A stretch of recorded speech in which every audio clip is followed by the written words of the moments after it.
படித்ததில் பிடித்ததில் எனக்கு இப்போ பேருந்தில் வரும்போது ஒரு கவிதை படிச்சிருந்தேன். அது ரொம்ப பிடிச்சிருந்துச்சி. அந்த கவிதையை உங்கள்கிட்ட பகிர்ந்துக்கலான்னு இருக்கேன். அந்த கவிதையோட தலைப்பு என்னன்னா, கவிதை என்பதற்கு கவிதை என்று அர்த்தம் கிடையாது. அதான் அந்த கவிதையோட தலைப்பு. கவிதை என்னென்னா, அந்த கவிஞனுக்கு கவிதை என்றால் பிடிக்காது. கவிதை என்ற பொது சொல்லை பிடிக்காது. கவிஞனென யாராவது அவனை கூறினால், கவிஞனை என்றாவது கவிஞனென கூறியிருக்கிறாயா என கேட்டு ஓட ஓட விரட்டுவான்.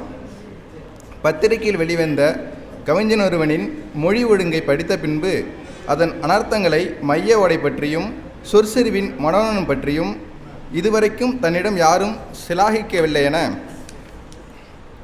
கவிதை என்ற தலைப்பிட்டு பிரசுரமாகும் சில கவிஞர்களின் பெயர்களை குறிப்பிட்டு கெட்ட வார்த்தைகளால் சகட்டுமேனிக்கு திட்ட ஆரம்பிப்பான். அந்த நேரங்களை அவனிடமிருந்து எப்படியாவது பிடுங்கிவிட நேரம் பார்த்து கொண்டிருப்பேன். சில நேரம் அங்கிருப்பவர்களை தான் கொண்டாடக்கூடிய கவிஞனின் சொற்சுருக்கை வாசிக்க சொல்ல தாளம் தட்டி கேட்டுக்கொண்டிருப்பான்.